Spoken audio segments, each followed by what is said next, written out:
दोस्तों, मनुष्य को परिणाम की चिंता किए बिना, लोभ लालच बिना एवं निस्वार्थ और निष्पक्ष होकर अपने कर्तव्यों का पालन करना चाहिए। जिस तरह प्रकाश की ज्योति अंधेरे में चमकती है, ठीक उसी प्रकार सत्य भी चमकता है। इसलिए हमेशा सत्य की राह पर चलना चाहिए। जिस मनुष्य के अंदर ज्ञान की कमी और ईश्वर में श्रद्धा नहीं होती, वो मनुष्य जीवन में कभी भी आनंद और सफलता को प्राप्त नहीं कर पाता।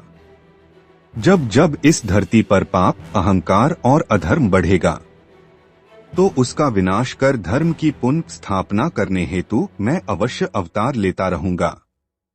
वह व्यक्ति जो अपनी मृत्यु के समय मुझे याद करते हुए अपना शरीर त्यागता है, वह मेरे धाम को प्राप्त होता है और इसमें कोई संशय नहीं है।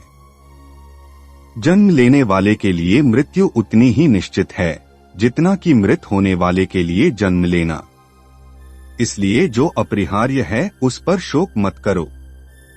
वह जो वास्तविकता में मेरे उत्कृष्ट जन्म और गतिविधियों को समझता है, वह शरीर त्यागने के बाद पुनः जन्म नहीं लेता और मेरे धाम को प्राप्त होता है। जो होने वाला है वो होकर ही रहता है और जो नहीं होने वाला वह कभी नहीं होता। ऐसा निश्चय जिनकी बुद्धि में होता है, उन्हें चिंता कभी नहीं सताती है। अपने परम भक्तों, जो हमेशा मेरा स्मरण या एक चित्त मन से मेरा पूजन करते हैं, मैं व्यक्तिगत रूप से उनके कल्याण का उत्तरदायित्व लेता हूँ। अच्छे कर्म करने के बावजूद भी लोग केवल आपकी बुराइयां ही याद रखेंगे। इसलिए लोग क्या कहते हैं, इस पर ध्यान मत दो, तुम अपना कर्म करते रहो। मानव कल्याण ही भगवत गीता का प्रमुख उद्देश्य है। इसलिए मनुष्य को अपने कर्तव्यों का पालन करते समय मानव कल्याण को प्राथमिकता देना चाहिए।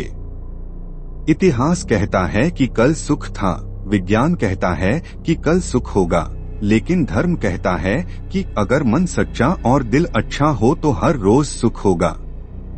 क्रोध से भ्रम पैदा होता है, भ्रम से बुद्धि व्यग्र होती है, जब बुद्धि व्यग्र होती है तब तर्क नष्ट हो जाता है। जब तर्क नष्ट होता है तब व्यक्ति का पतन हो जाता है। अपने आप को ईश्वर के प्रति समर्पित कर दो, यही सबसे बड़ा सहारा है। जो कोई भी इस सहारे को पहचान गया है, वह डर, चिंता और दुखों से आजाद रहता है।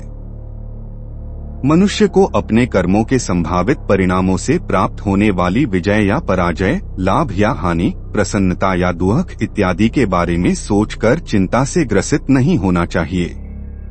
तुम क्यों व्यर्थ में चिंता करते हो? तुम क्यों भयभीत होते हो? कौन तुम्हें मार सकता है? आत्मा न कभी जन्म लेती है और न ही इसे कोई मार सकता है। ये ही जीवन का अंतिम सत्य है।